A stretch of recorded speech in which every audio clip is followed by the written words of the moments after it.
it's over.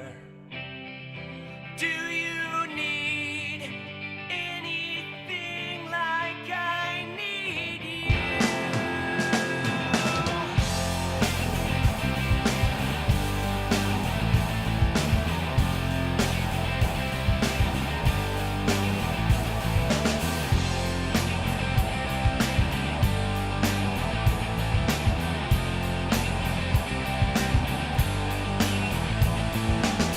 I've got no place to be alone, my friend. He cut his wrist instead. There's your answer. You better save yourself, or else nothing like success. I would rather be in hell than regret. Do you need anything like I need you?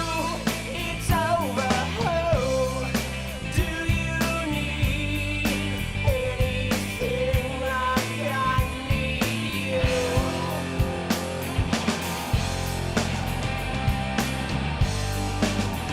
No, I do.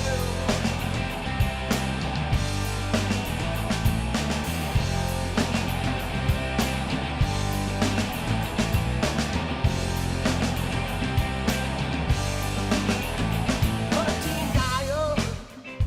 These are not my words. Tell me where are mine?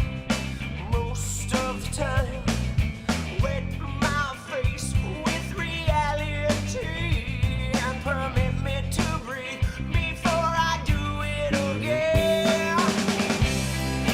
Do you need anything like I need you? It's over. Do you need anything like I need you? Do you need anything like I need you? It's over. Do you need anything like I need you?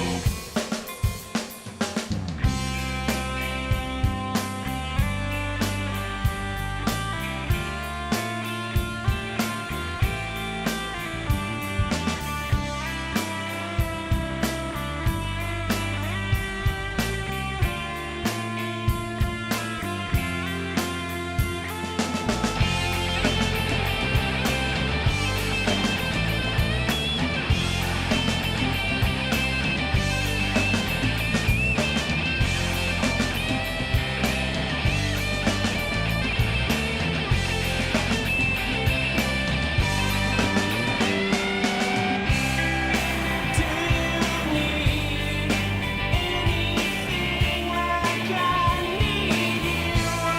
It's over. Do you need anything like I need you? Do you need anything like I need you? It's over. Do you need anything like I need you?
You're all I've got.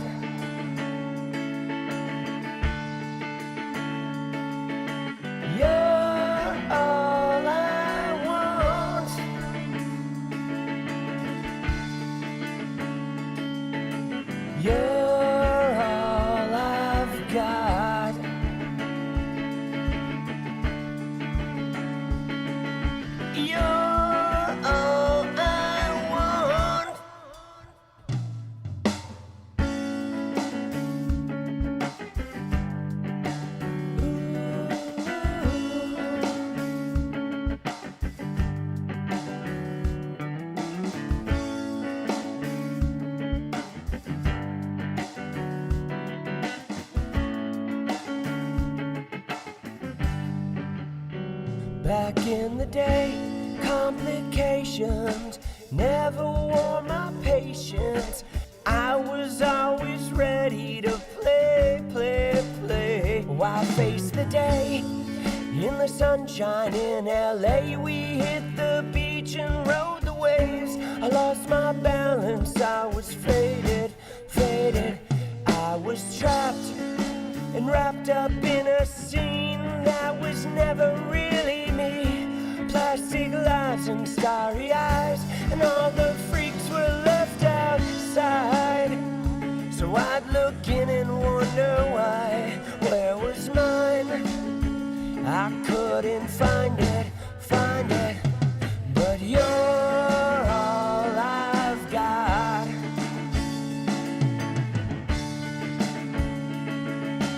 You're all I want.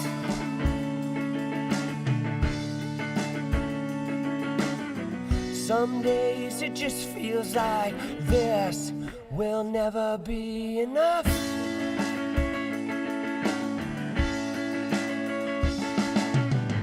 Most days it just feels like a struggle to catch up.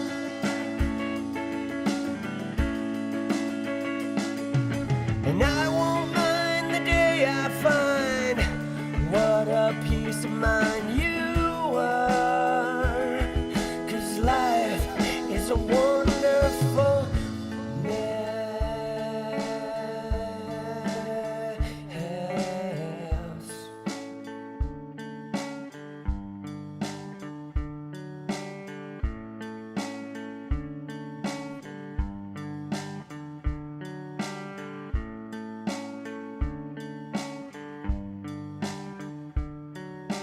Time to walk away, trade my sunshine in for rain. Same old ways in a different place, but something's changing, changing. I wanted answers and direction. What I got was second guessing, hesitation, no sensation, just more questions.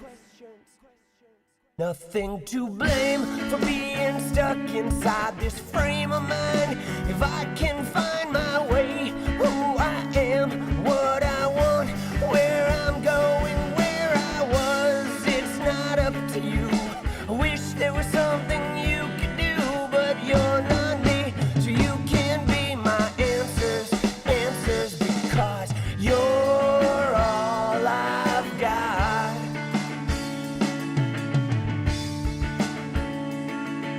And you're all I want.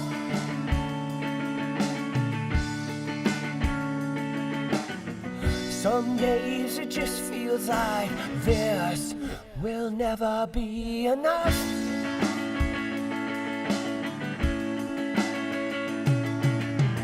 Most days it just feels like I struggle to catch up.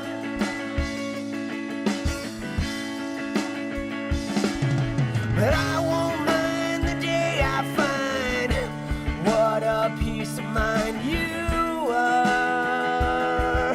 'Cause life is a wonderful mess. You're all I've got. You're all I want.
will be interesting, I'm sure. 'Cause I want more. Let's go. Yo, yo, yo. Monday evening. That something is missing. Chances are you will not be missed. 'Cause you don't give a shit. Can I make something good out of this? You could be late, you could be true. You could be underneath my shoe. Sometimes you're the only one who's strong. And I'll be devastated if I'm wrong. I am the one you love to hate, but you cannot devastate.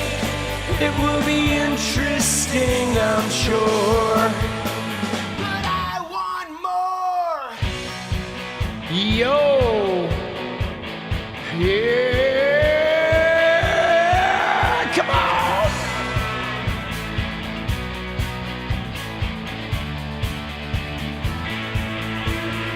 Yeah.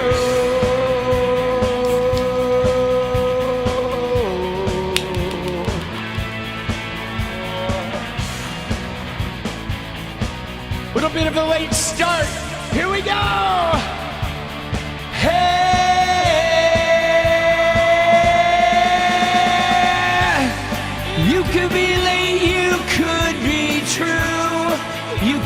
Underneath my shoe. Sometimes you're the only one who's strong. And I'd be designated if I'm wrong. I am the one you love to hate, but you cannot devastate. It will be interesting, I'm sure. 'Cause I want more. I want more. I want more from you, yeah, more. I want more. I want more. Yo. I want more from you, yeah, more. I want more. I want more. I want more from you, yeah, more. I want more. I want more. I want more from you, yeah, more.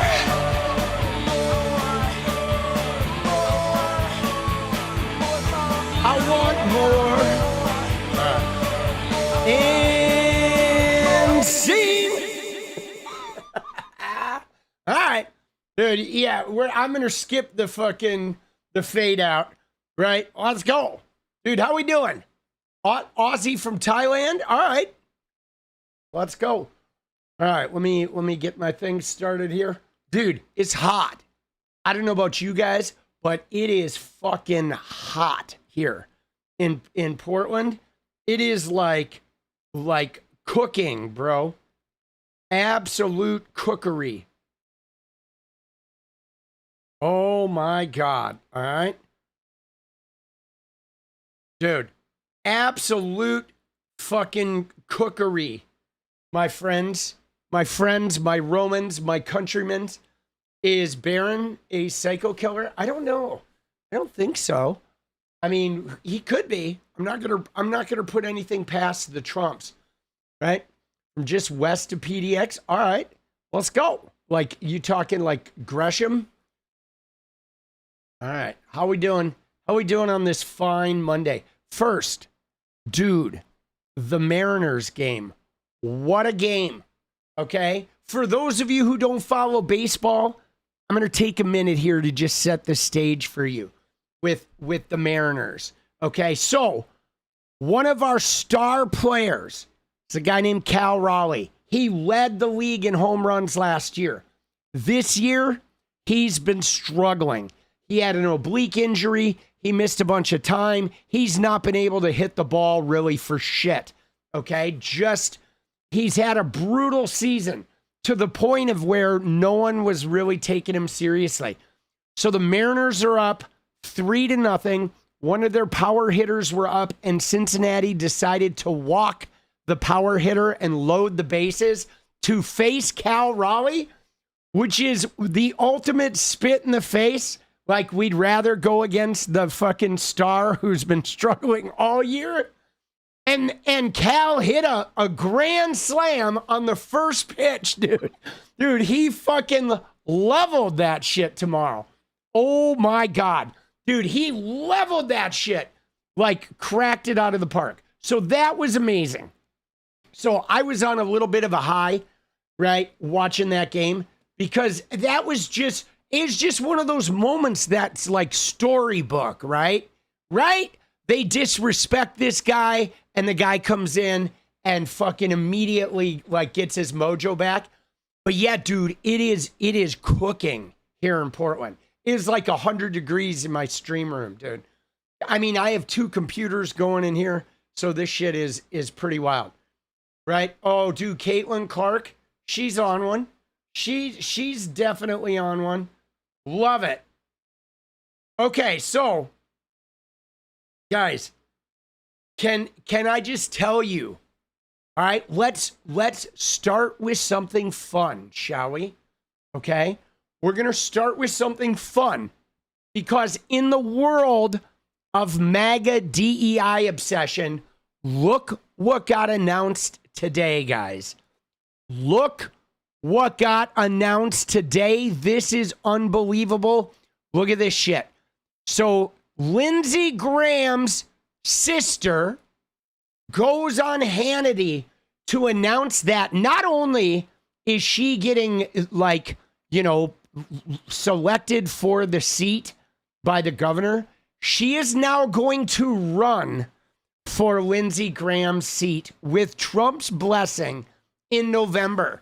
Lindsey Graham's sister, never done shit in shit. She is going to run for a full term. Now, why do I think this is funny? Okay, well, this is funny because it happened on the same day that Nancy Mace announced she wasn't going to run. Okay, look at this, though. So Nancy Mace came out and made this announcement, guys. You ready? Let's watch this. I want to be straight with you. I'm not running for the U.S. Senate. Not because I'm backing down from a fight, but because the one I'm already in matters right now. Oh, sure, Nancy. The laws meant to protect me and other women failed us. And I won't stop until that changes. So I'm not chasing another title. I'm chasing justice. Justice for me, justice for other women, and justice for every little girl. Dude, she always does. I'm not even going to watch the whole thing because she always puts the worst music in there. Like, what is with this, like, right? She plays this music that is like the montage in like a, you know, a bad like hero movie where these guys are like getting ready for the big moment, right? Dude, the worst music with the little drum rolls and the building fake violins. Like, Jesus. Dude, I can't even handle it. But what is so epic about this is Nancy Mace apparently got really bad polls and announced she's not running for Senate. And then on the same day that she says she's not running for Senate, Donald Trump endorses Lindsey Graham's sister with no experience whatsoever to run for a full term in the Senate.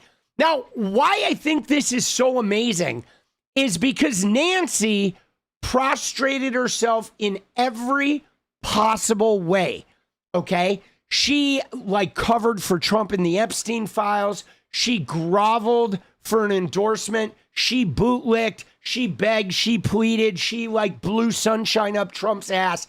And he sank her campaign, okay? He endorsed her opponent, Pam Yvette.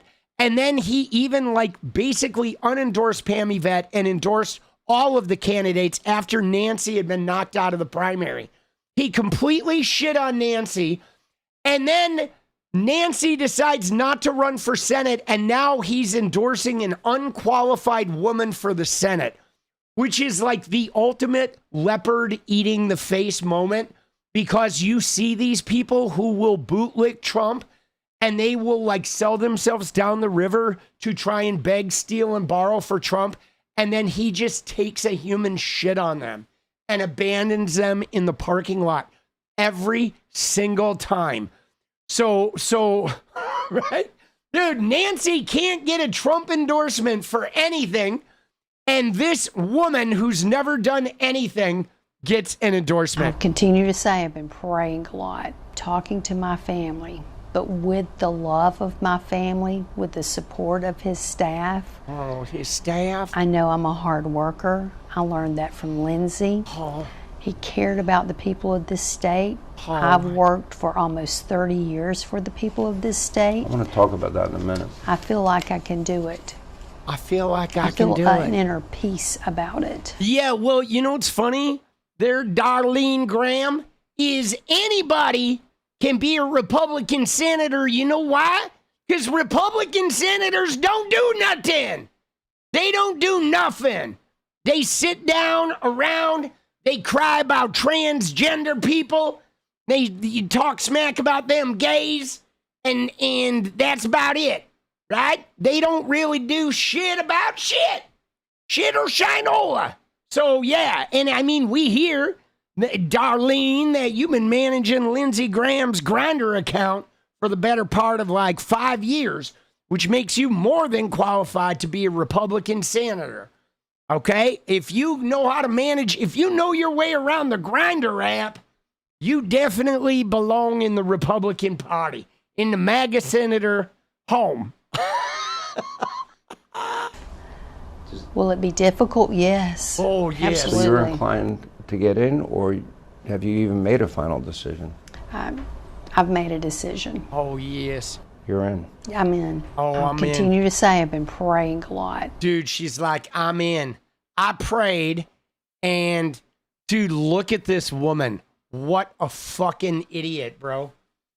Like, my God, the party of anti-DEI is just as DEI as it is. So, yeah, so Steve, she's in now. She's been appointed by the governor, but she's announcing that she is going to run for his she's going to run for the seat. So she's running in November, right? She'll win though. I don't know if she's going to win, Ethan. I mean, there's going to be a pretty grueling Republican primary. I'll be honest, guys. I feel like her running may even put the state in play for a Democrat, right? I don't even know if she wins the primary, but if she wins the primary, it's possible a Democrat wins that seat. You never know, right? If they could get rid of the voter suppression, I mean, it would take a miracle, right? But you never know. Anything can happen. But wow, what a bunch of fucking donkey kickers these people are, right?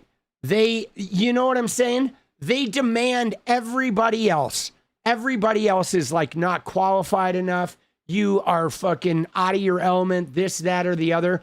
But these people can be senators with no experience, with never been in government, right? They'll dog everybody else who does that shit. But holy Christ. Right? Yeah, I don't think she's going to make it out of the primary. You know, I honestly don't think she's going to make it out of the primary. Right? I don't think so. But we'll see. Anything can happen though. But man, is that something else, right? I have been praying. Yeah, shut up, Darlene. Right? Shut up, Darlene. Yeah, I mean, people are already like upset at her. Okay? Right? People are fucking upset. Even the MAGA people are upset, dude. And look at what she did though, too. You ready? She dropped her married name. She is now, guys, going by Darlene Graham. Okay? But she had not used Graham in like forever. So she dropped her married name for like the nepotism name recognition of Lindsey. And now she's going to try and eke her way into this seat. Unfucking believable, boss. Jesus. Right? Jesus. But she is not getting a lot of support, I don't think.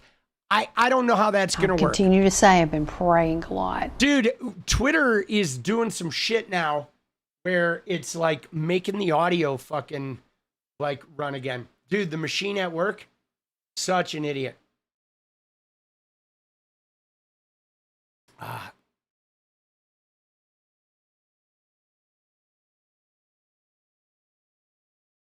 Dude, I want everybody over the age of 60 out of fucking government, boss. That's what I want. 65 mandatory retirement age. At 65, you're out. Period. No ifs, ands, or buts. I don't fucking care. No more. No more of this shit. Right? Yeah, dude, she's like, I've been praying. But guys, Nancy was not pleased. Okay? Look at this though. Where is it?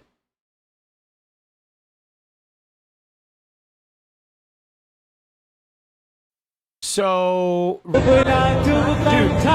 what the fuck is going on with Twitter? Why do you keep fucking taking the volume off? You fucking shitters. Dude, my Twitter is doing this shit where it's not staying muted. Fucking pisses me off, boss. But where was Nancy? Okay, she did comment about this. It may have been on her.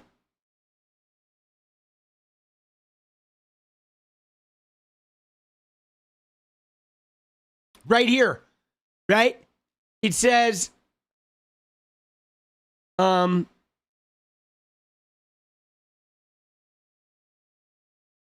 so wait a second here. I'm confused now.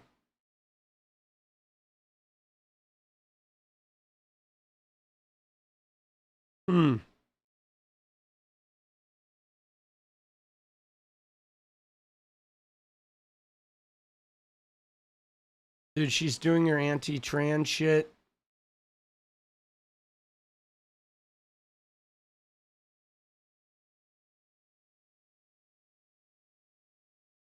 It must have been from, yeah. It must have been on her government account.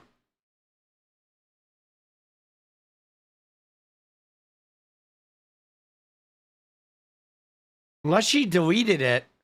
I saw a fucking tweet, dude.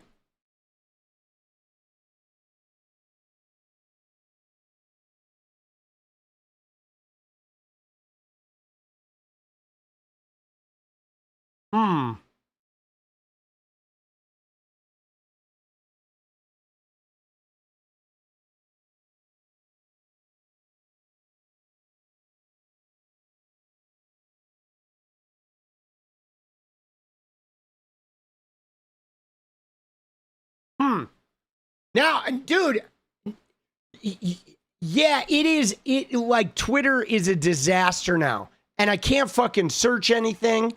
You know what I'm saying? Like, but I swear I saw something about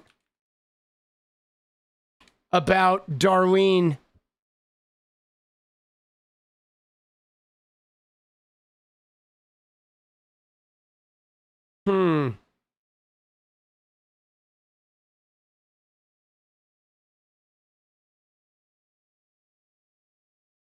Dude, she loves her anti-trans shit, though. All right. Yeah, I thought, I'm trying to figure out. Oh, I see what this is.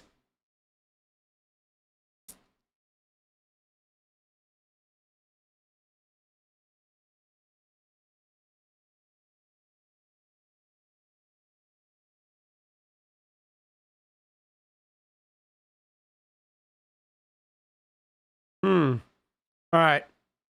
So, dude, I swear to you, I thought she commented on Darlene, and maybe, dude, I'm fucking having a lapse here, right? I'm serious. I'm having a lapse because I could have swore I saw something about Darlene, and now I'm thinking I fucking am making this shit up, or I somehow misinterpreted the tweet about this one, about the running for 2 offices at once tweet, which has got to be aimed at somebody.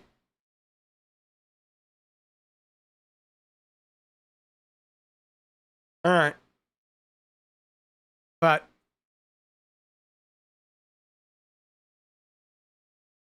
what are you going to do? I'm not going to beat myself up. But nonetheless, now we have good old Darlene Graham running for Lindsey's seat in November. So she is about to campaign. Dude, this timeline just gets weirder every day, guys. It honestly does.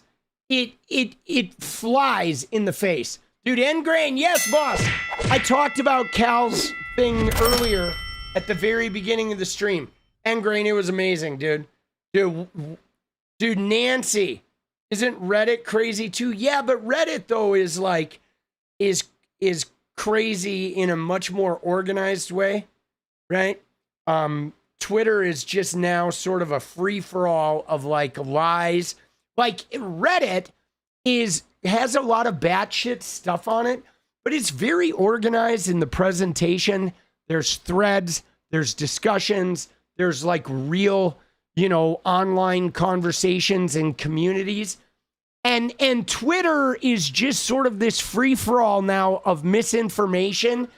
And the thing about Twitter that sort of makes it a little bit damaging the way it is now is that Twitter has always been an instantaneously viral place, right? The virality, something will blow up on Twitter and it will be gone in a matter of hours. So when things explode on Twitter, you can't contain them. When misinformation spreads on Twitter, it can't be contained. It will spread like wildfire. And there's really no sort of there's no rehashing the narrative because the cycle moves every couple of hours. And so now it is become this sort of hotbed for viral misinformation that then goes out and infiltrates other platforms.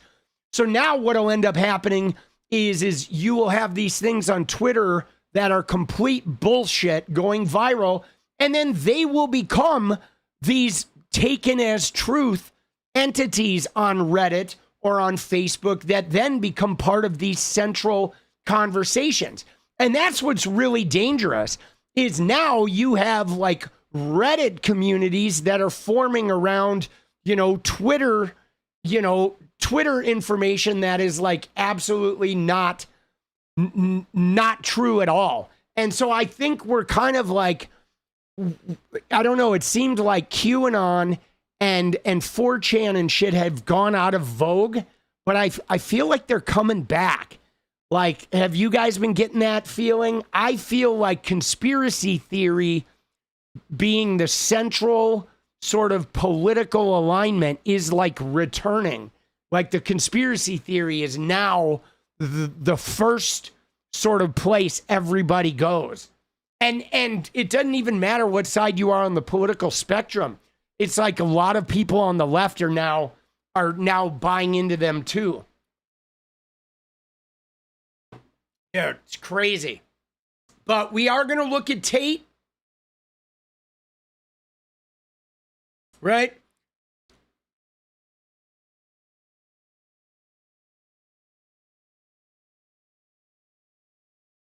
Yeah, I don't know, guys. I don't know how this is going to work out. And I'm real. Look at her, dude. She has Darlene Graham for South Carolina. She says, I'm all in.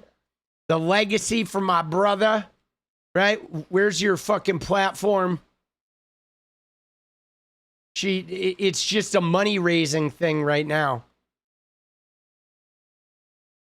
That's all it is. Dude, right? It's just money. There's nothing on this website except a fucking, that's what they're trying to do, guys. They're trying to just raise money with her. I think they're figuring she can raise money on Lindsey Graham's corpse. Okay? It's the Charlie Kirk. She is the Erica Kirk of South Carolina right now. Right? Lindsey died tragically. Oh my God, in his prime of like warmongering and causing mass destruction in the Middle East. And so now she's going to come in and make money. She switched to her maiden name. And she's now in, I think they're thinking it's going to be money, right? And right, she's like, I intend to earn every vote. I can honor him by working as hard as he did every single day. But here's the thing. I am behind financially. My opponents are self-funding millionaires or spend years building up their campaign war chest. But I'm new to politics. Please help me raise the critical resources we need to win this special election primary. Oh, I'm behind financially. So please, just drop a few dollars down to Darlene Graham. Darlene with an I. Dude, yeah, no, I'm good with the Southern twang, dude. Look at her, though, bro. Oh, my God, dude. She is so, like, boy, they cooked this up real fast, dude. Lindsey was dead for, like, 2 days, and they're sending a photographer over to her kitchen. Dude, they're cooking it up. Fucking hillbillies, dude. Oh, man. Lurleen? Yo, Lurleen. Lurleen. Oh. Dude, hi. My name's Lindsey Graham. Jesus. All right. Unfucking real, guys. Okay. So you ready? Let's go. Let's get into this stuff, guys. Let's get into a little bit of the news. All right, we're gonna start. We're gonna start with Mark Zuckerberg, because guys, this is batshit. Okay, now we have seen a recent like coalescence amongst all the tech people with the Epstein class. Okay, this is something that has become pretty obvious here. We have Elon Musk begging to go to Epstein Island. We find that Sergey Brin was at Epstein Island. Peter Thiel was at Epstein Island. Howard Lutnick was at Epstein Island. So we have this sort of like, you know, Epstein class colliding with all of the tech magnates in America behind this second Trump presidency. And let me just remind you guys, okay, of the Trump inauguration with Zuckerberg and these guys. Remember this? Remember this shit? Look at this, okay? Remember the inauguration? You had Zuckerberg, you had Bezos, you had fucking Lutnick, you have Elon Musk, you have the fucking guys from Google. Everybody was there, standing right behind, okay? Right fucking behind Donald Trump, right? And there's this convergence, okay? The modeling agency guy, who are you talking about with that? Is that Paulo Zampoli or whatever? All right. So all of these guys, right? But look at what was announced today, guys. Look at this headline. Meta worker who developed digital experiences for kids admits to trying to sext child in undercover New York sting. Wow. This is a doozy, guys. This is a doozy, okay?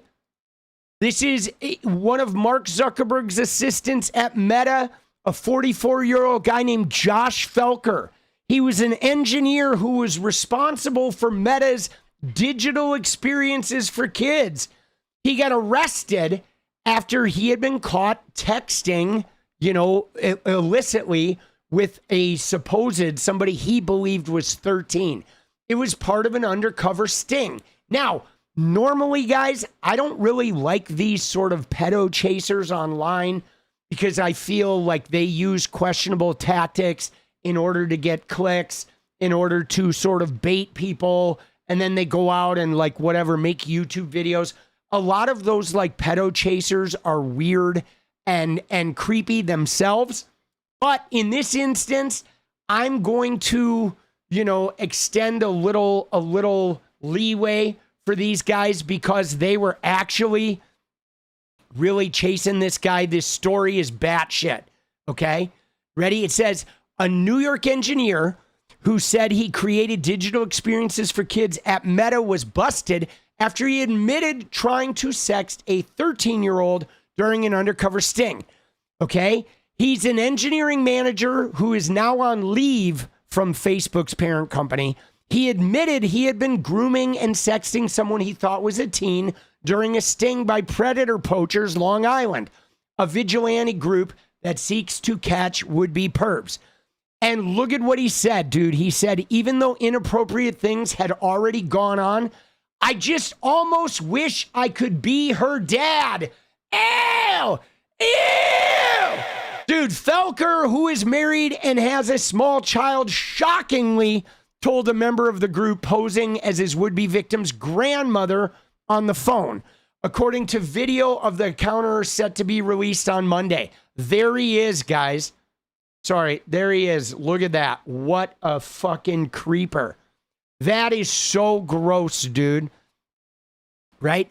Felker, who listed his job on a now deleted LinkedIn account as the engineering manager who built digital experiences for kids for Meta, reached out to the group's 13-year-old decoy account in May and has been messaging them regularly since. Okay, it didn't take long before Felker allegedly started making a slew of sick remarks, including trying to teach the would-be person how to masturbate while sending multiple photos and videos of himself doing the same, and even trying to set up days to meet her in person. Now, mind you, he thought this person was a 13-year-old girl, and he was sending her photos of himself doing that shit, guys. That is crazy. The group approached Felker, to his surprise, outside of his Murray Hill apartment Wednesday, and he initially tried to flee the poachers before eventually agreeing to sit down at a nearby location to talk, as his mother-in-law was inside. And he didn't want her to overhear that he was cheating on his wife by grooming who he thought was a minor. All right, when confronted with his chat logs, Felker admitted... Hold on, let me fix this here. I'm getting a fucking...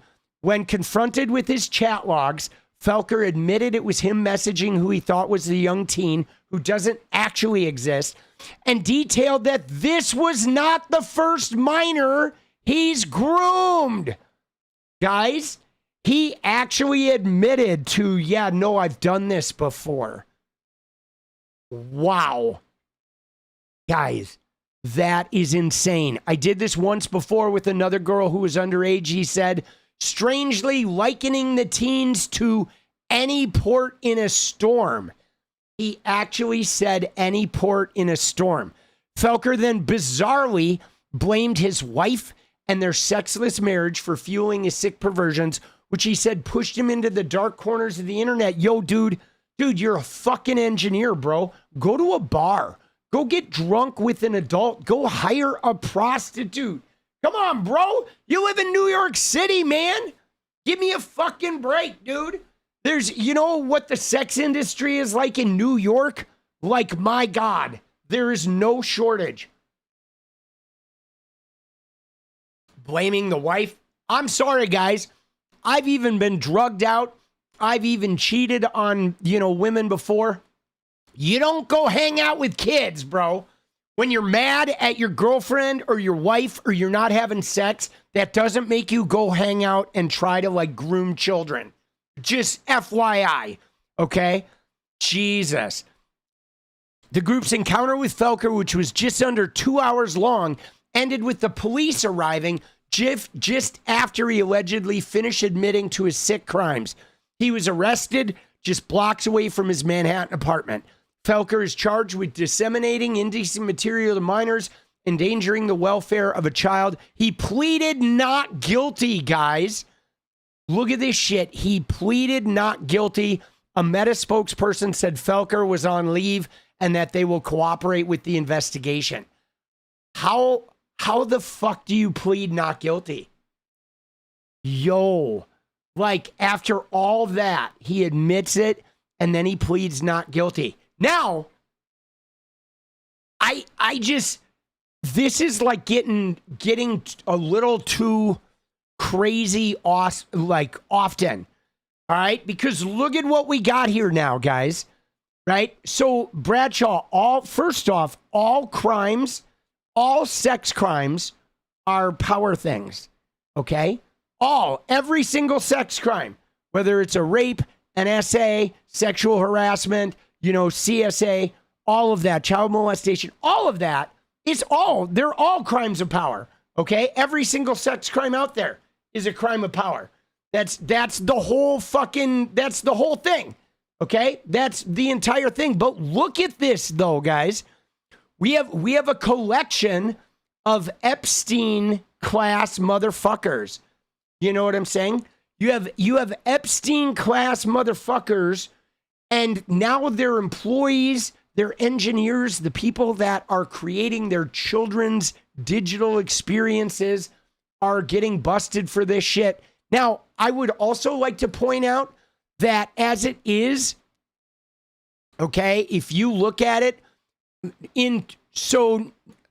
Meta already had to pay $375 million for misleading users about the dangers kids face. So Meta has had a little bit of a child grooming problem on their platform, okay? And there's been a lot of controversy around this. And this has been something that has been plaguing Facebook and Meta and Instagram for a while. I know that Instagram has had some issues with if you want to see, to hear about what goes on with Instagram, there are dance moms that will run accounts for their young girls who are dancers, competitive dancers on Instagram, and they deal with the most outlandish shit. Okay, because Instagram has been known for pumping dance mom, parent run accounts of junior age girls as all the way down to 8-year-old dancers. And they pump them to weird older guys accounts. So these dance moms have been yo, what the fuck is up with Instagram? I'm running an account for my daughter and we're getting a bunch of DMs from 60-year-old men. Bro, it's so gnarly. But Instagram's algorithm, the Meta and Facebook algorithms have been feeding this, guys. They have been feeding it. That's part of the problem with Meta. And Meta just settled a $375 million lawsuit with New Mexico because Meta, Facebook, and Instagram and everything under their umbrella have been they've had a history of feeding this kind of behavior because it generates a lot of engagement. As you might imagine, those creepy old fuckers on Instagram they will lurk like nobody's business. Okay? They are professional lurkers. They are. It is so gross, guys. And I mean, this ties into a lot of shit too with Trump land. Remember, Trump ran youth pageants, and these youth beauty pageants are really gross. I mean, they've been you know, I mean, people have been kind of realizing this for a long time, where they take these like 9-year-old girls and have them parade around at pageants in bathing suits. It's like, dude, that's creepy. Okay. There's no reason for this shit. Yeah. Child beauty pageants are so fucking weird. But again, we have more Epstein class motherfuckers. Now look at this, guys. Okay, just in this one picture, okay, we have 1, 2, 3, we have 4 guys in this one picture, all right, that are deeply involved with like either going to Epstein Island or being deeply involved in some type of like on the edge of child sex scandals, okay? And dude, it's crazy. And these guys are running fucking social media platforms. Unbelievable, dude. Isn't that wild? Like, the Epstein class is just so, it's so gross, dude. It is so gross, man. Dude. It is so gross. See, you know what's fucked up, guys? Here's what's fucked up, okay? This is what is so messed up, guys, because... Hold on, let me get in here. I want to go to this fucking White House picture because I feel like this picture really tells it all, dude. Right here. Dude, this picture of Trump about the elections. This guy is a child predator, okay? Our president is a child predator. Now, we may not have evidence of him, what he has done at Epstein or on Epstein's houses or the parties or whether he's been to the island. But what we do know is that he has admitted to walking in on underage girls changing during teen Miss USA pageants. And the fact that they had to walk over to him and respond to him, even if they were unclothed, because he ran the pageant. Okay, he's admitted to that. He is openly admitted to wanting to bang his own daughter. Okay, we have seen him for years. Every time there's a family photo, he is like right next to the teenage girls, always. There have been multiple accusations in the files that we've seen thus far, including Maria and Annie Farmer. Annie Farmer saying that he came to meet some underage girl at Epstein's office, and she reported it to the FBI way back in the 90s. You've had Dr. Luke from 2 Live Crew, right? Remember? He talked about the parties at Trump's Mar-a-Lago saying, yo, man, I had to get out of there. Like, those girls were like young, okay? And we know he was trafficking girls from Eastern Europe through his modeling agency.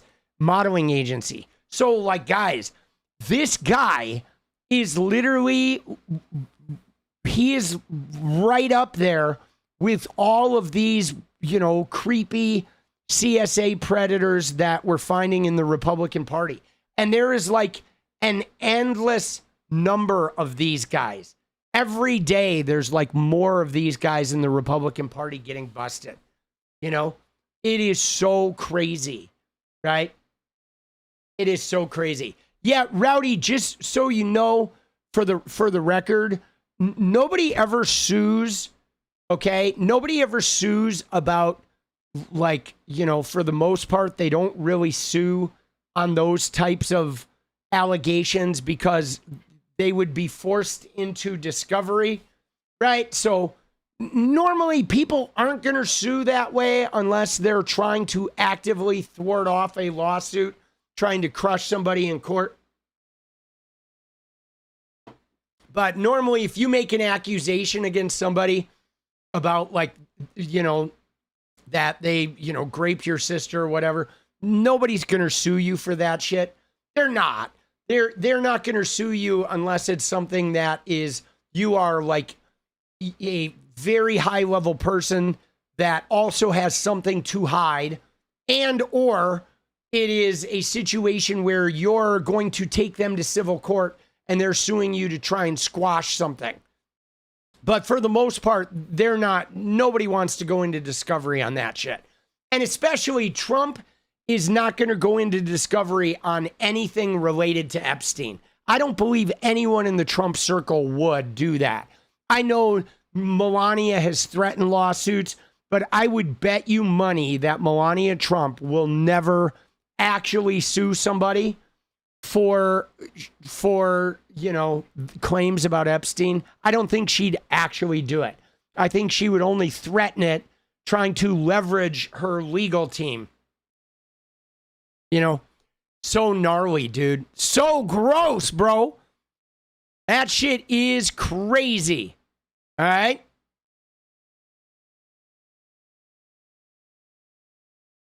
And it looks like other people are covering the story too, because it did start in the Post. But yeah, that is a very real story, dude. Dude, Felker. All right, Felker. You fucking trashy motherfuckers, man. Jesus. You want him to? Yeah, no, I know. Oh, we would love it. We would all love it. All right. Now, as long as we're talking about predators and Trump, let's pivot over to the Andrew Tate case. Okay? Because the Andrew Tate case is heating up. Today was a court date, guys. Today was like the first of the sort of interactions here. We're going to watch some video from Andrew Tate's lawyer. The Tate brothers, you ready for this? They were denied bail. Okay? The Tate brothers were denied bail. So they're going to be in jail for the duration of this extradition battle. Okay? There is no bail. They're not getting out on bail. They apparently showed up in the court and they were like chained up. So they are now going full force into this battle, seeking to fight extradition to the UK. But they're trying to control the narrative, and we're going to look at that a little bit because they did make some moves today to try to control the narrative. And there was some preliminary word about Trump because they are trying to, steal together, right? They're trying to cobble together all of the people they know in Trump world, trying to get some type of Trump interference on this. But thus far, Trump has actually said no. So let's watch here. Let's watch this press conference.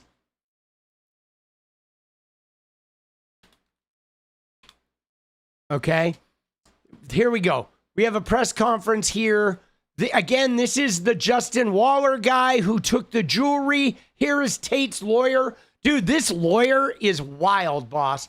Oh my God, what a bunch of weirdos. Actually, I think we'll just watch the fucking short one here. It looks like it's higher quality. But you ready? Here we go. Today wasn't about controversy. Today was about just enforcing Mr. Tate's, Andrew and Tristan Tate's rights and objecting to the extradition process. We are, of course, objecting to extradition because Andrew and Tristan are innocent. They've never done nothing wrong. They shouldn't be extradited for crimes they did not commit. Dude, they've never done nothing wrong. Dude, they never done nothing wrong. Dude, this lawyer cracks me up. They've never done nothing wrong. These guys, dude, look at this woman. She's like, dude, look at her. She's photobombing right there. They're entitled to have their day of court that we've been litigating the case for 3 years in Palm Beach County in Florida. So we're fighting extradition. We've assembled a team here. These are from the Roy Black's prestigious firm. The Honorable and since passed on Roy Black, he's a legend, and they're here. They have joined our team. We have a competent team. We have a wonderful team. We're looking forward to getting the best possible result under the sun. Proceedings have now started in this courtroom, so I am less liberal with what I'm able to say. But if you have any questions for me, I'll do my best to answer them in a way that's respectful of your time, of our time, and of the court processes. The court they acknowledge that the brothers. Go ahead. They acknowledge in court that the brothers reviewed the complaint and you with them. Could you explain their first reaction to these allegations? The allegations, their first reaction to the allegations is the first reaction that any innocent man or woman would have. It's garbage. It's a stitch-up job. They're after us to punish us with the process. The process is the punishment. When you drag somebody's name through the media, when you slander them, when you defame them, when you accuse them of heinous and terrible allegations, the process becomes the punishment until you can clear your name. They've been clearing their names domestically and abroad for years. This is just the next logical conclusion in that situation. Dude, they have never cleared their names of anything. Now, I would like to add here to pause, because guys, can we just fucking take a moment here, okay, to acknowledge that. Let's see if I can find a clip here. But so these guys, okay.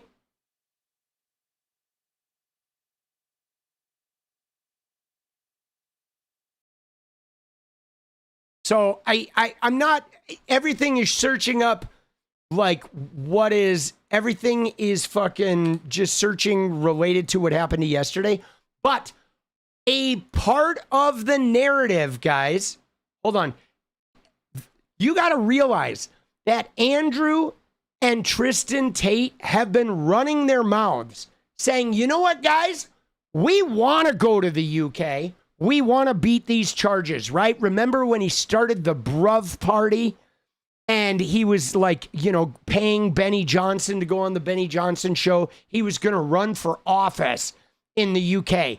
But he has been talking to his followers about how, no, we want to go to the UK. We want to go to court. We're going to beat this thing. We're going to prove how false this is. And now they have an opportunity to go to court, and they are not taking it, okay? They are now trying to weasel out of going to the UK and facing these charges. 𝗙𝗪 just retired or is retiring.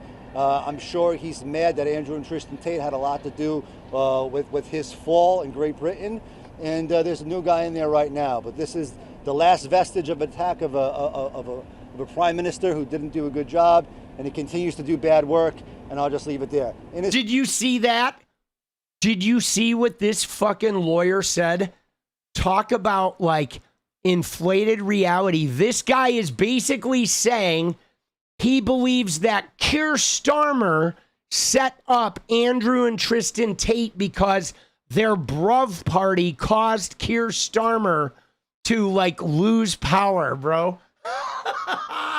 Dude, like, nobody was ever voting for the Bruv party. They had absolutely 0% to do with the governmental shift in the UK. But now they're like saying, no. Like, 𝗙rie behind this on his way out, right? Because Andrew and Tristan are so powerful. Guys, they're insane. Andrew and Tristan Tate had a lot to do. This is just the next logical conclusion in that situation. 𝗙rie just retired or is retiring. I'm sure he's mad that Andrew and Tristan Tate had a lot to do with his fall in Great Britain.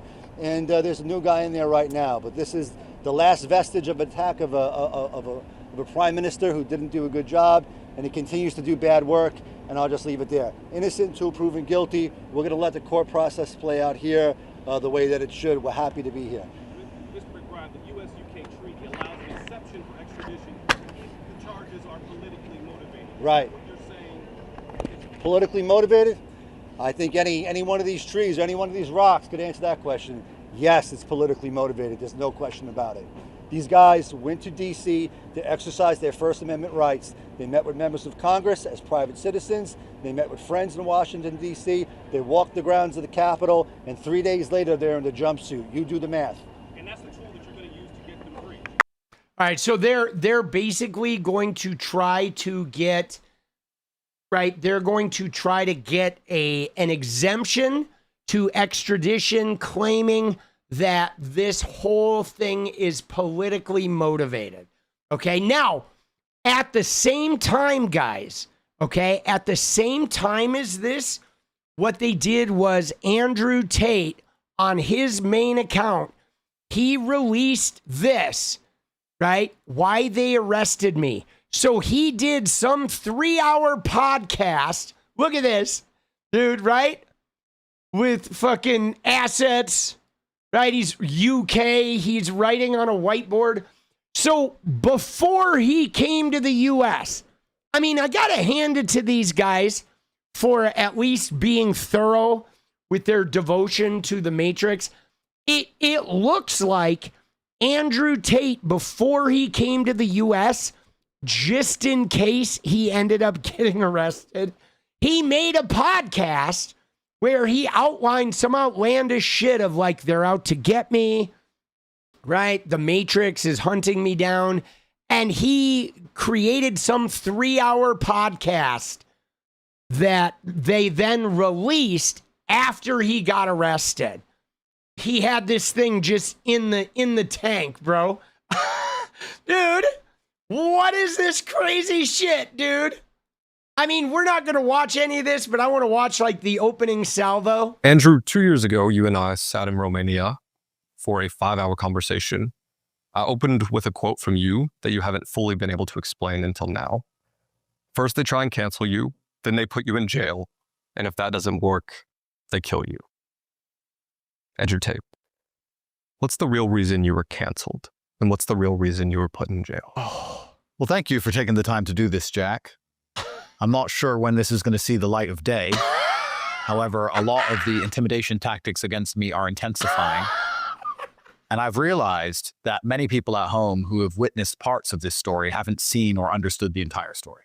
So for those of you at home who haven't seen the entire story, I have a whiteboard here, and I'm going to draw you a couple pictures today, and I'm going to explain to you about the Matrix. Okay? Do you know who Keanu Reeves is? Have you heard the name Keanu Reeves? He is otherwise known as Neo. And he's been following me. Dude, Brofessor. And I've never told the entire story of what they actually did to me. Oh, I've never told the entire story, but today I'm unveiling the entire story, guys. And then we're going to go to the bathhouse. We're going to oil up. Now, once you've seen this video, I am already dead. If you're seeing this video, I have been dead for longer than Mitch McConnell. So I feel like perhaps in case something happens to me, or perhaps they'll be successful. It certainly sounds like from the messages I'm getting that something is going to happen pretty soon, that I should just explain from the start of the very beginning of the story all the way to the end what they did to me and what everybody witnessed and what they're trying to do right now. Dude. Yo, what's up? Dude, Tate, I'm watching your video, boss. Dude, you, I gotta admit, you are like my favorite melon head. You are. You're a water boy for the patriarchy, and my favorite melon head. You are. Absolutely. Dude, your head is like, dude, it's like a Brazil nut that's been heated to a roasty chestnut brown by laying it next to one of the hunks of uranium that RFK Jr. uses to tan his leather catcher's mitt face.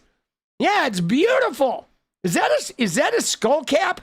Dude, it looks like your face looks like it's like flesh toned. You got a two-tone thing going on, like you're using some Trump bronzer on the dome. Yeah. Yeah, how's jail? Dude, fuck you, boss. All right? Just quit being a grapist. All right? You're going away. You're going back to the UK. All right? Anarchy in the UK, motherfucker. All right, fuck you. Bye-bye. Dude, look at that. Dude, look at him, though. Do you see it? He's like, his face is like two-tone. Dude, how's jail? Hey, Dad, I'm in jail. All right.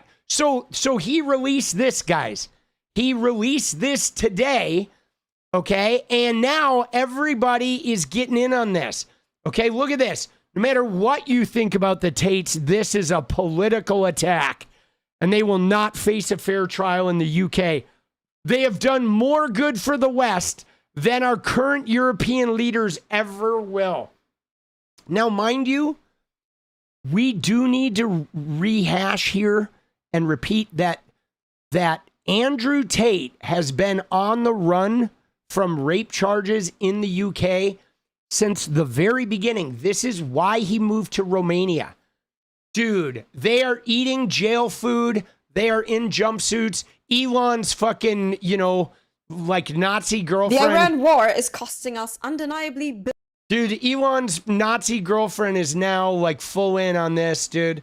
Dude, what the fuck is going on with, dude, like, bro, does she have a filter on her face or does she just look weird? So Naomi Zeipt is a German woman who is part of, connected to the AfD party. She's this Nazi woman from Germany, and then Elon was trying to bang her. A while ago, she became this sort of household name because of the AfD party, and Elon was trying to fuck her and give her, the Ashley St. Clair baby treatment. I'm not sure if it worked or not, but Elon was trying to bang her, and of course, he's been elevating her on, on Twitter.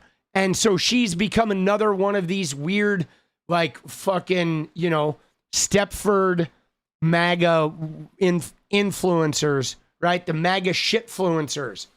Dude, yeah, it's pretty wild. So, though, guys, this is marching on because now they're trying to get Trump involved, okay? But so far, guys, what we have seen is this. And I'm very close to the Trump family. All right, hold on. Let me fucking mute this shit.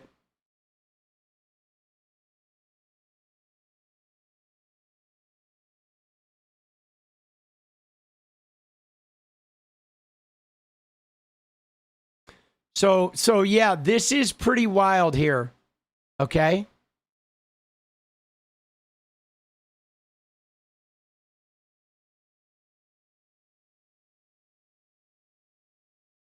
So this was filmed at the Millikan Institute, okay? The Millikan Conference, right?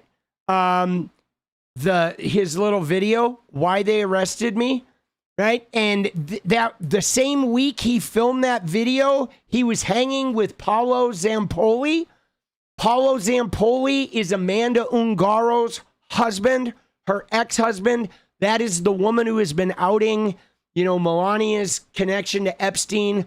Paolo Zampoli is Trump's guy who used ICE to deport his wife. Okay? So Epstein has been meeting with him. And from what I understand, I believe the Justin Waller guy, he's the gold jacket guy who took the jewelry. I think everybody is trying to get Trump involved in this thing. But they did record this video, right? That, which I guess when was the Millikan conference? It had to be recorded recently. It was back in May, okay? It was back in May. So he recorded this in May, guys. Isn't that wild? He recorded it in May and has not released it until now. So he's been like sitting on this, which is pretty fucking bizarre that he would record this shit and they're just sitting on it. Like, I mean, because he knows, I guess he knows he's hunted.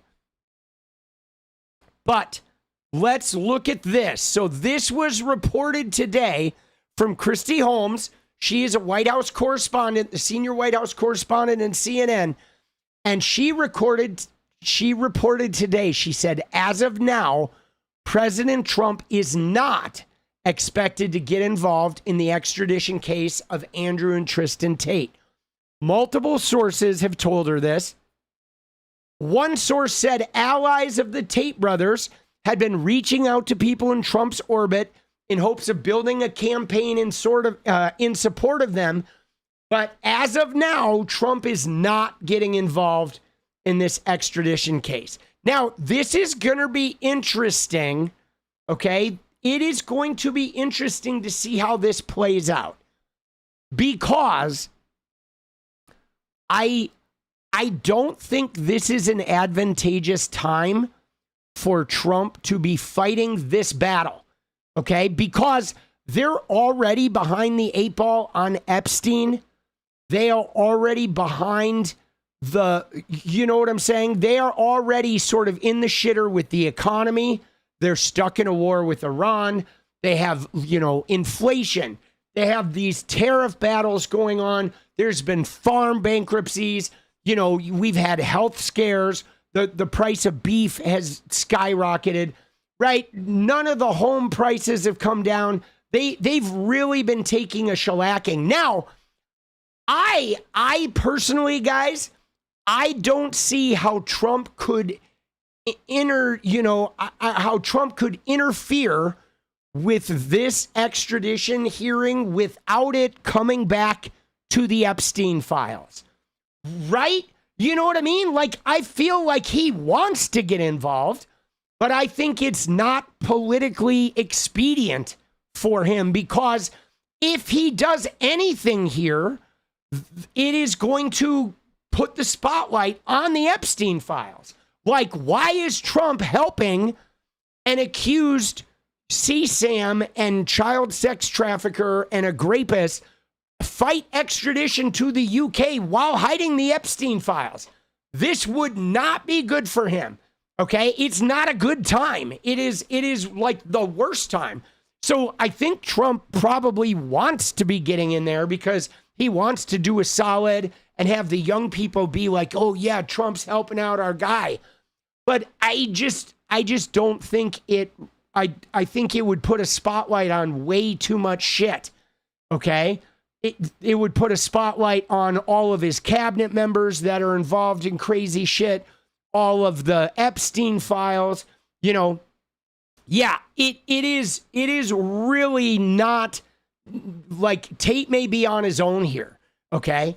He's probably on his own. You don't think Trump cares? See, Trump definitely doesn't care about Andrew Tate as a person. He doesn't give a shit about him. But what Trump does care about is Trump cares about 19-year-old white men who might vote for him if he helps out their fucking manosphere idol. Okay? That's what Trump cares about. Trump cares about 18 to 21-year-old white men who normally don't vote, and how if he rescues their fucking manosphere idol, maybe they will show up and vote for the Republicans. However, because of the Epstein files and because of the nature of these new charges involving underage girls and the fact that there's no way Trump can help a guy accused of underage girl stuff without it also reminding everyone that Trump is in the Epstein files and Lutnick and Elon Musk and all of these other like MAGA individuals, the tech bros. I don't think Trump can actually execute it this time because it's too hot of a subject. So now the question becomes, what will happen when if they offer money? Okay, what will they do if they offer money? Maybe it won't be Trump. Maybe it'll be a Trump surrogate like Richard Grenell again, or somebody else lower down the ladder. We don't know. But for right now, Trump is saying, I'm not interested. And so Medallion, there's no pardoning here because there are no charges here in the US. Okay? There aren't any charges here in the US. The charges are in the UK. Okay?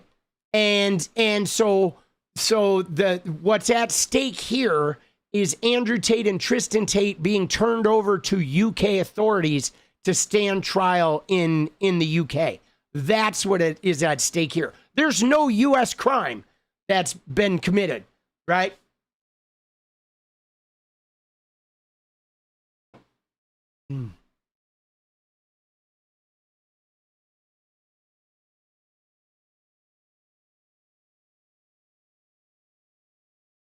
But yeah, there's no, like, they don't have any charges. They're fighting extradition.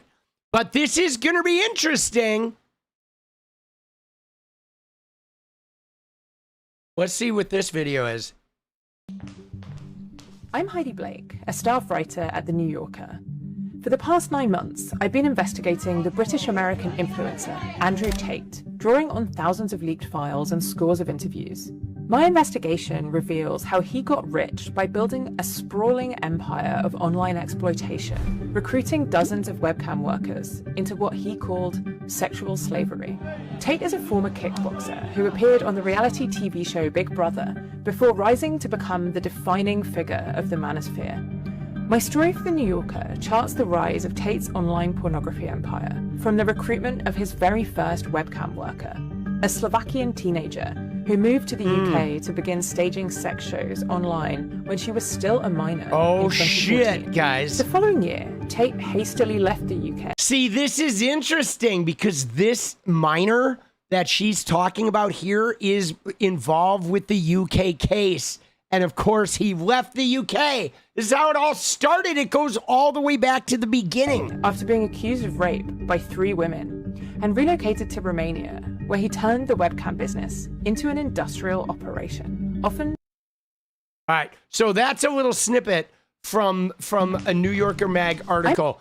We're going to have to look into this at some point a little bit deeper, okay? Now, right now, again... They're trying to get help. I don't think they're getting help, but this shit is heating up. And you know, Tate did hire. One thing he did do is they hired like the most powerful and prestigious law firm in Florida to handle their case. So they have some really high-powered lawyers handling this case. And now we're going to sit back and watch this thing play out. But I want to say this. You ready? What I will say is they are in jail, and Andrew and Tristan are going to remain in jail for the duration of this extradition fight. So whether it's 1 month, 3 months, 6 months, 1 year, whatever, okay, they are going to, this shit is going to fucking, they're going to be in jail the whole time. They're going to be in jail the whole time, which I think is great. All right. Dude, these guys, this lawyer, bro. I'm not going to comment as to the women in any case. What I had millions of charges. I believe that my clients have support from every person who's a reasonably minded person, whether they're in the United States or abroad, elected or not elected. Everybody knows that Andrew and Tristan Tate are innocent. Yes.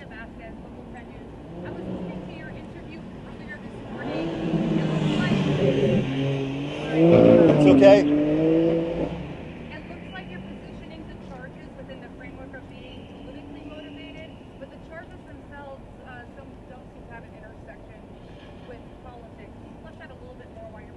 Sure, you don't have to have an intersection between politics and criminal charges for there to be a stitch-up job here. A stitch-up job. The man that I voted for office, who's currently in office, had millions of charges slandered against him all over the place. Some of them he beat, some of them he didn't beat. Most people who understand the process know that that was a load of crap. Most people who see this for what it is know that it is the same exact. Dude, he's trying to say that their railroading of Andrew Tate is the same as the railroading of Donald Trump. Because did you hear, you may have had trouble hearing that reporter, but the reporter asked him, saying, you keep saying this is politically motivated, but these women in the UK that are filing these charges, they're like, this shit has nothing to do with politics. There's no political motivation. This was years before this guy even got famous. Okay. And that's just it. The charges awaiting him in the UK are the reason he went to Romania in the first place. This is one of the weirdest things about this is, and he's even admitted this on podcasts, Andrew Tate fled the UK because of rape and trafficking charges before he even got famous. This was like 2015.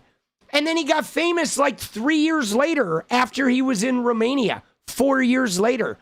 But he left the UK after the Big Brother thing and after he had been on the run from rape and trafficking charges in the UK.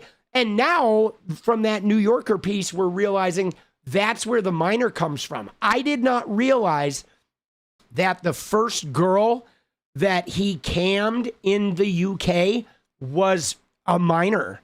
And now that is really, now we see why he fled. He was running from minor trafficking minors in the UK already back in 2014. So this guy's been on the run for a long time, right? It's crazy. Dude, I hope they get him back. They should be in jail. Like I said, I told this story the other night. I've had interactions with these guys going all the way back to 2022 and not positive ones. These guys are fucking scumbags and they are degenerates. They are definitely human traffickers. And they've been running like a Ponzi scheme, just looting money off teenage boys for half a decade now. And it's so bad.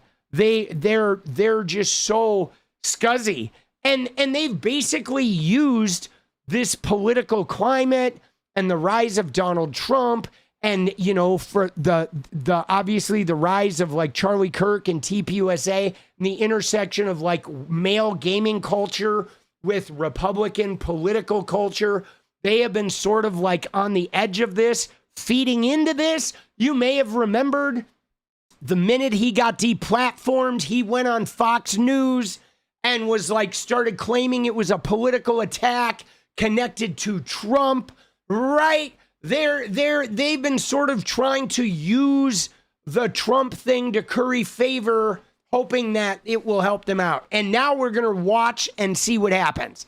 We'll see if Trump is going to intervene on behalf of them or not. As of now, he's not. They're on their own. They are in jail. Fuck yeah, baby. Let's go. Let's go. All right. Dude, fuck you, Andrew Tate. Dude, and Barron Trump, though, is on the fucking, right? Is on the, on the edges of this, right? So, I don't know. We'll see. Right? Oh, shit, dude.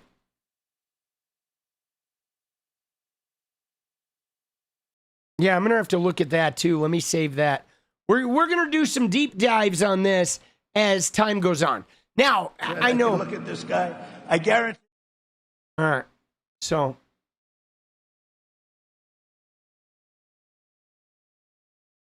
Yeah, they were shackled. Okay, it says here that they appeared in U.S. federal court wearing prison uniforms, shackled at the waist and ankles as UK extradition proceedings begin. So the proceedings are beginning, and let's see. All right. Oh shit, dude. Here is Piers Morgan talking to a Florida state attorney. Let's watch this clip right here, guys. This is interesting. I didn't know that Piers had already gotten in on this, but he's talking to a state attorney, a former state attorney about this. Guys, it's time for these guys to go to jail. Let me get the dance party goal going. Somebody mentioned that, and I'm sorry, I forgot about that. We're going to try and get it. I'm not doing a late one tonight. Tonight's going to be a short one, but we'll see if we can get a dance party before we bounce out. I'm going to go about another 45 minutes. Give her so. I know I'm behind, guys. I'm a little scattered. But let's watch this fucking Piers clip. The final question, if they were convicted on all counts of all these charges, what kind of sentence could they be looking at? The rest of their lives in prison. I mean, and that's just in the UK. There's also charges back in Romania, and there's an investigation still underway in the United States. So I do not think that the Tate brothers will be able to go back to the life they're used to. I think that their academy, their school, which gives out PhDs, for young men to try to be misogynist like them.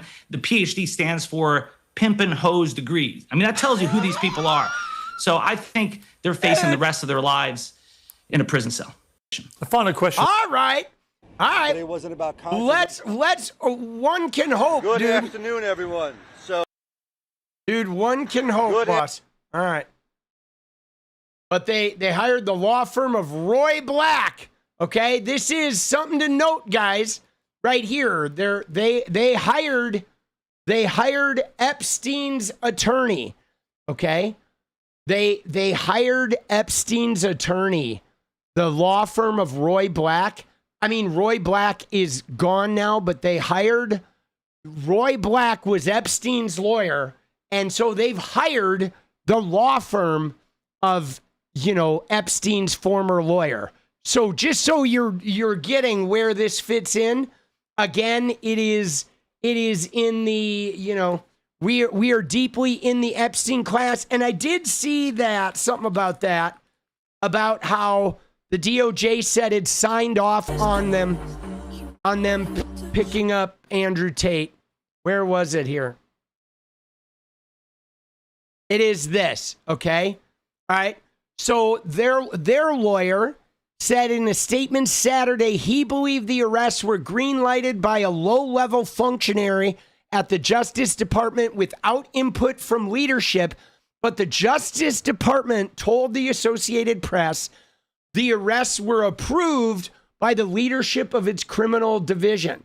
So that's another thing that is interesting, guys, is that the DOJ brass signed off on the U.S. Marshals picking up Andrew Tate. Now, this, guys, of course, does open up a theory that maybe their long game is they figure if they let Tate fry and they send Tate back to the UK and some crazy UK trial goes around Andrew Tate, maybe they think that will take the heat off of them in the Epstein files for a while, which, you know, once the Dems take the House back, all bets are going to be off on that. But it is possible that they're going to let them fry. I mean, you know, these guys let Charlie Kirk get killed when they were done with him too. You know, protecting Andrew Tate is not a priority for them. You know what I'm saying? Oh, shit. Maybe they're going to let him sink because that is pretty... I guess he got community noted. Let's see his community note.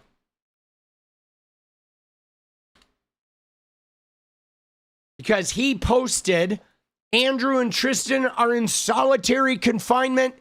He said they exercised their constitutional rights by visiting the Capitol in D.C. They held meetings about their UK party, the Bruv Party. Dude, nobody's voting for the fucking Bruv Party. They also met with friends and members of Congress. Now they are in solitary confinement.